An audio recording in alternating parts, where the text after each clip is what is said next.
Bharat Ratna doctor Bhimrao Ambedkar को कोटि कोटि नमन। ये कार्यक्रम डॉक्टर भीमराव अंबेडकर के जीवन पर आधारित है, जहां भारत की जनता के प्रति उनके योगदानों को पूरी सजगता से चित्रित और रेखांकित करने का प्रयास है। कार्यक्रम में दिखाई गई घटनाएं लब्ध प्रतिष्ठ पुस्तकों से ली गई हैं। इस कार्यक्रम के जरिए चैनल की ओर से एक विश्वसनीय, सजग और सकारात्मक प्रयास है कि डॉक्टर बाबा साहेब भीमराव अंबेडकर के जीवन की संघर्ष यात्रा एवं गौरव गाथा पूरे आदर के साथ घर घर पहुंचे और उनके योगदानों से सभी संपूर्णता में परिचित और आह्लादित हों। भीमराव, भगाओ इन उपद्रवियों को। डर लग रहा है क्या सर?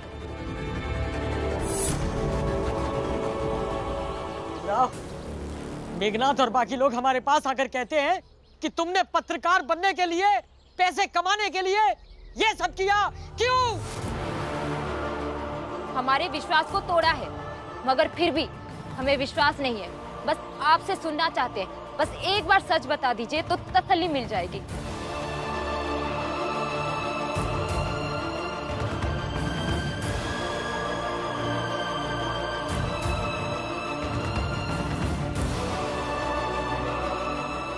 भीम अगर कुछ नहीं कह रहा है, मतलब साफ है कि इससे लिखवाया गया है। चलो भाइयों, हिसाब चुकाते हैं। रुकिए, मेरी बात सुनिए। हाँ, वो सब मैंने ही लिखा था।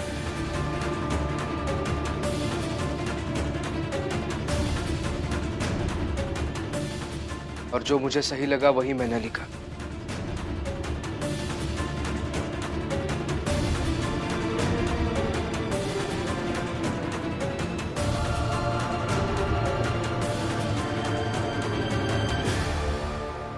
अब तुम दोनों ही बताना, भीम जिस रास्ते आगे चल रहा है उस रास्ते पर जेल, गोली, खून ये सब आएंगे या नहीं? आएंगे ना? कभी हम में से किसी को जेल जाना पड़ेगा, कभी गोली अचानक भीम को लग सकती है। जीजा भाई, ढंग से बात करो। मेरे ढंग से बोलने से गोली भीम की तरफ नहीं जाएगी। अब तुम दोनों ही सोचो और सोचकर फैसला लो कि भीम को ये लड़ाई लड़नी चाहिए या नहीं। मुझे तो ये सब सोचकर ही डर लग रहा है। आप लोग भी सोचिए, सोचिए, आप लोगों को भी डर लगेगा। और कहीं ऐसा ना हो कि इस लड़ाई में हम इतना कुछ खो दें, बाद में हमें अफसोस हो कि हमने भीम को रोका नहीं। भीमराव, हमें नहीं लगता कि तुम कुछ पैसों के लिए और नौकरी के लिए ये सब करोगे। तुम हमारी जात की अस्मिता से खेलोगे। अब भी नहीं लगता है? अरे अब बचा क्या है? खुद से तो कह रहा है। भीमराव, कह दो कि झूठ बोल रहा हूँ। नहीं, मैं झूठ नहीं बोल रहा हूं और इससे ज्यादा मैं कुछ और नहीं कह सकता। आप लोग जाइए यहां से। मतलब साफ है कि भीमराव स्वार्थी हो गया है। चलो भाइयों, ये कभी नहीं सोचा था, कभी नहीं सोचा था। और नहीं तो क्या, जो भीमराव कभी सच के सिवा कुछ नहीं बोलता, कभी झूठ नहीं बोलता, और हम जिसे बेवजह अपना आदर्श मानते रहे, और आज इसे मौका मिला तो फायदा उठाकर हमारी पूरी जाति के गुरूर को गिरा दिया है, पूरे सम्मान को गिरा दिया है इसने।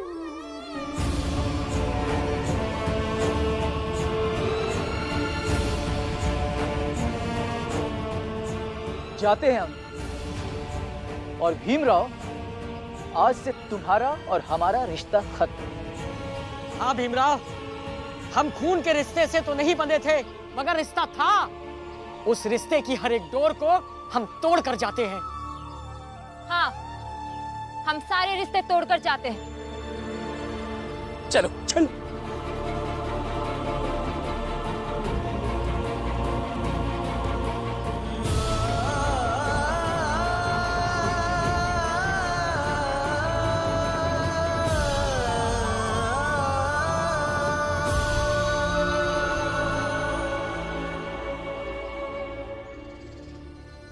और भीमराव, अब समझ में आया इस सब के नायक बनने का भार कितना होता है, कितना मुश्किल है सबके उम्मीदों को पूरा करना। समझ गए हो? तो अब साधारण बनकर जियो। सही कहा सेठ जी, एकदम सही कहा आपने।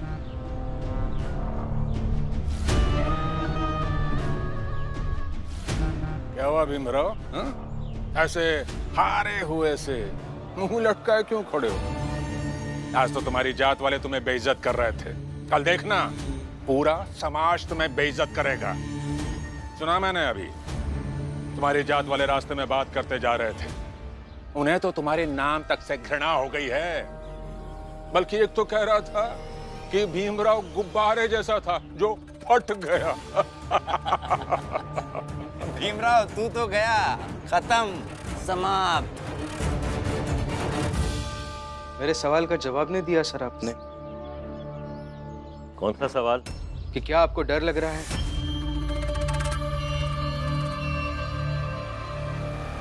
मेरी जात के लोग यहाँ ऑफिस के बाहर आकर क्या खड़े हो गए? अब इतने डर गए। जरा सोचिए, वो अंदर आ जाते ऑफिस के तो क्या हो जाता? बर्बाद हो जाता सब कुछ तहस नहस कर देते। आप भी खत्म हो जाते और आपका ऑफिस भी खत्म हो जाता। इसीलिए मैंने झूठ बोला उनसे। झूठ बोलना पड़ा मुझे, आपको बचाने के लिए, इस ऑफिस को बचाने के लिए।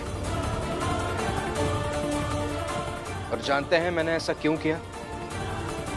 क्योंकि इसी ऑफिस से मुझे रोजगार मिला।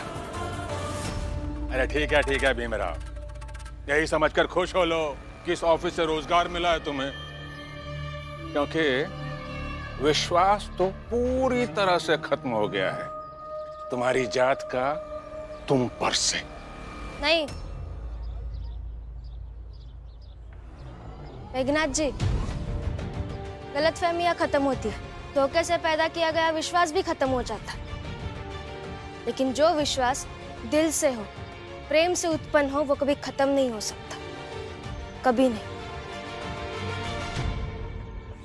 यहाँ बीवी मिलकर सिर्फ भाषण देते रहते हो क्या?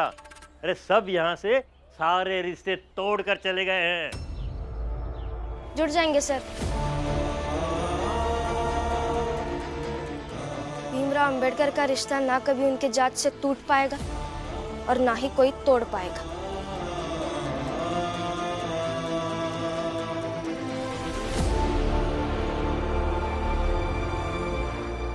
मेघनाथ जी, इनके आत्मविश्वास से हमें क्या लेना देना? आइए चाय पीते हैं। चलिए। चाय थोड़ी पीने आएंगे, ये तो मेरे पति के खिलाफ रणनीति बनाने आए हैं, है ना?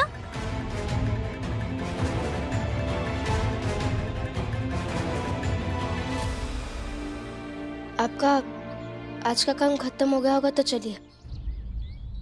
आज इतनी बड़ी लड़ाई की शुरुआत की है आपने, तो इस सम्मान में आपको आपकी पत्नी यहाँ से घर ले जा रही है।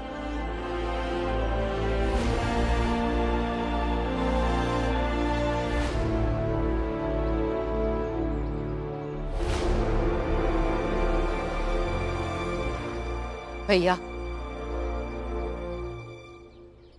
इतना सब कुछ सोचने के बाद मुझे भी लगता है कि इस मसले से दूर रहे तो अच्छा है।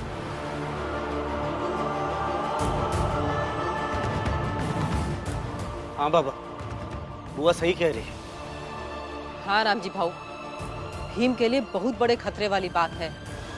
और खाली भीम के लिए नहीं, हम सब चाल वाले लोगों के लिए भी खतरा बहुत बढ़ जाएगी।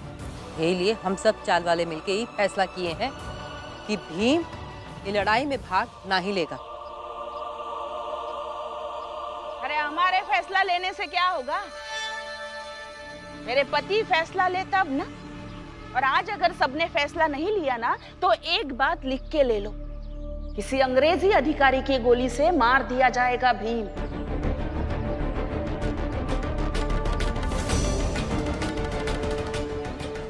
फिलहाल आप एक पिता की हैसियत से फैसला लें और ध्यान रखिए कि इस बार भीम का सुरक्षित रहना ज्यादा जरूरी है। रमा, आपको झूठ नहीं बोलना चाहिए था। सबका विश्वास टूट गया है, सब आपको गलत समझ रहे हैं। लेकिन रमा, वो लोग गुस्से में थे, आवेश में आकर वो कुछ भी कर सकते थे, ऑफिस तोड़ सकते थे, मालिक की जान भी ले सकते थे। हाँ सच में। और अगर गुस्से में उन्होंने कुछ उल्टा सीधा किया होता तो फिर वो लोग अपराधी बन जाते रमा। और अगर इतने सारे लोग अपराधी बन जाएंगे तो लड़ेगा कौन? वैसे भी ये न्याय देने वाले जात देखकर न्याय दे रहे हैं। वहां पुलिस के सामने अत्याचार हो रहा था उनके ऊपर और पुलिस बस खड़े खड़े देख रही थी। हमारी जात के और लोग अपराधी ना बन जाए इसलिए मुझे उनसे ये झूठ बोलना पड़ा। रमा, भीम, तुम्हें मैं अपने बेटे से भी ज्यादा मानती थी। तुमसे कभी मिली नहीं, पर हमेशा यही चाहती थी कि तुम्हारी उम्र मेरे बेटे से भी ज्यादा हो। पर तुमने जो किया है ना, उसके बाद तुम्हारे लिए सिर्फ मेरी बद्दुआएं हैं, सिर्फ बद्दुआएं हैं तुम्हारे लिए।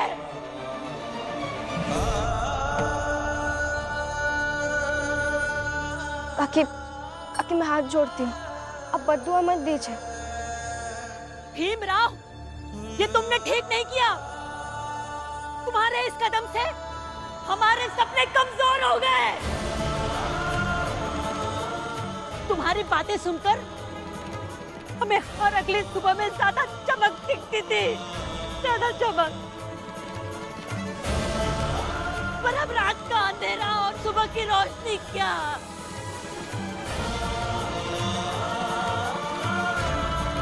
तुमने सही नहीं किया भीमराव।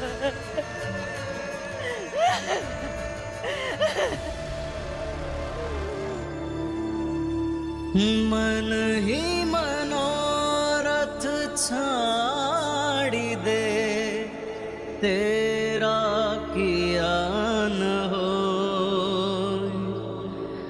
पानी में घी उनी कसे, तो रूखा खाई न को। बहुत कम आंसू होता है जो किसी के प्रेम की वजह से आता है। चलिए।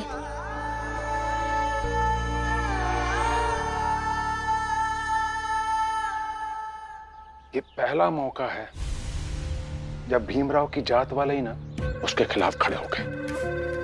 ऐसा स्वर्णिम अवसर दोबारा नहीं मिलेगा हमें।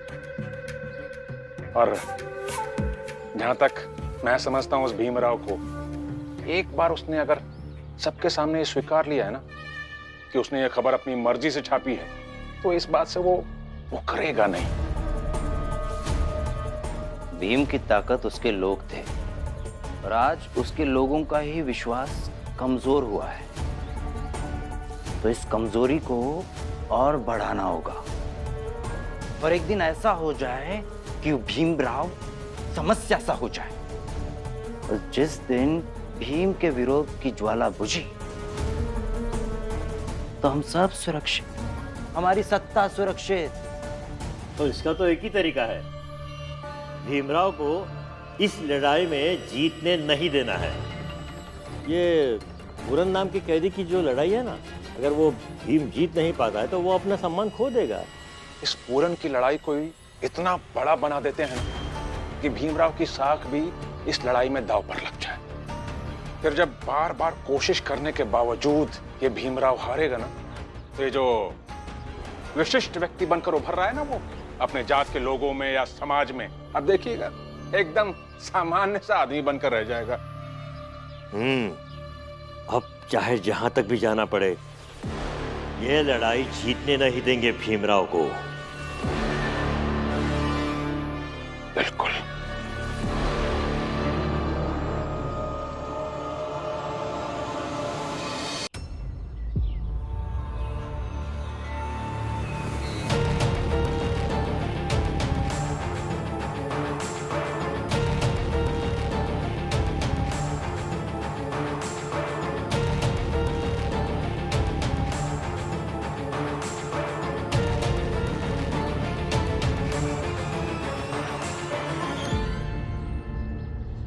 रुक जाओ भीमराव।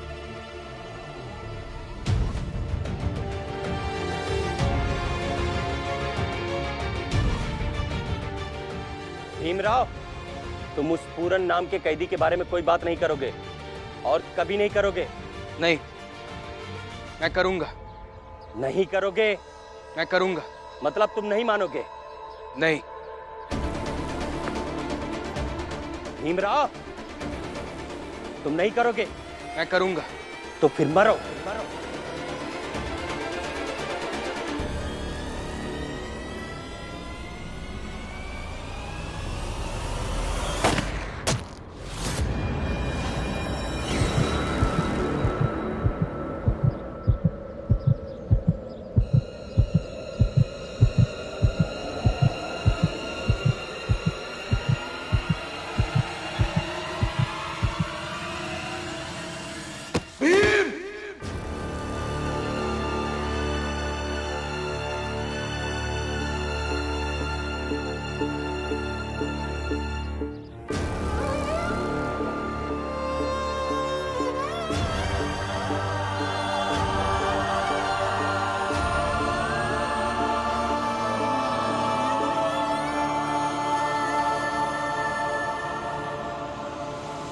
क्या हुआ आपको?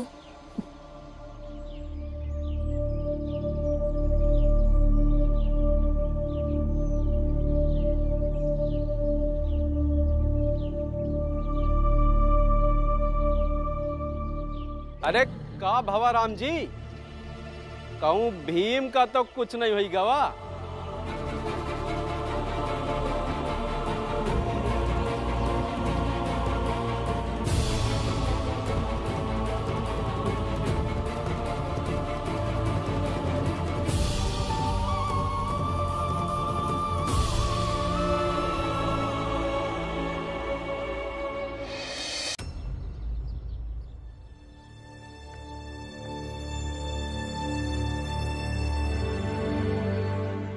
भीम,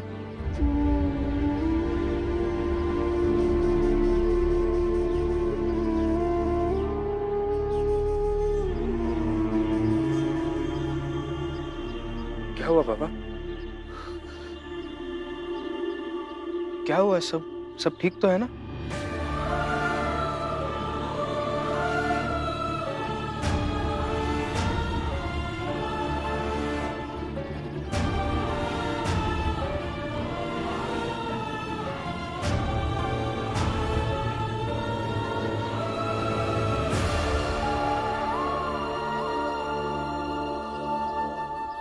भीम,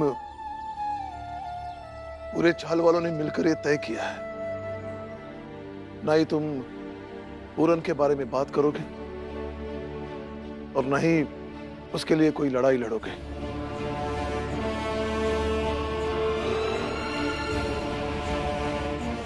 मगर रास्ते में तो इस विषय पर हमारी बात हो चुकी है बाबा। बात नहीं हुई थी, तुम्हें समझाना था, तुम समझा कर चले गए थे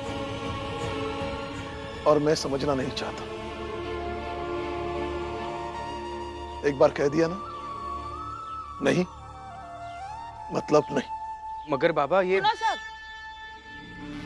सब चाल वाले मुझे बताइए इस पक्ष में कौन कौन है? भीम को ये सब नाटक बंद करना चाहिए। अरे हम हैं जीजाबाई। हमें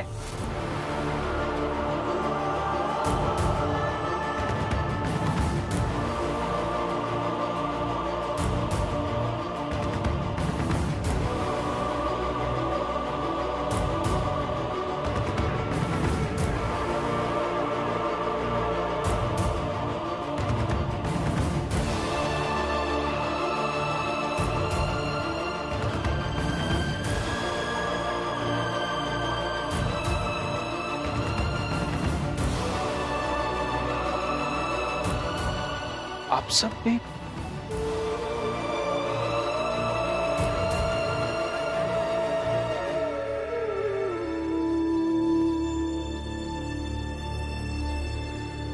देख लो भी, ये तुम्हारे ही चाल के लोगों का फैसला है, जिस चाल में तुम रहते हो। और भीमराव, ये फैसला मां सिर्फ तुम्हारे विरोधी ही नहीं है साथ मां, बल्कि जौन तुम्हारे समर्थक है ना, वो भी साथ हैं। यहाँ तक कि तुम्हारे बाबा राम जी भी।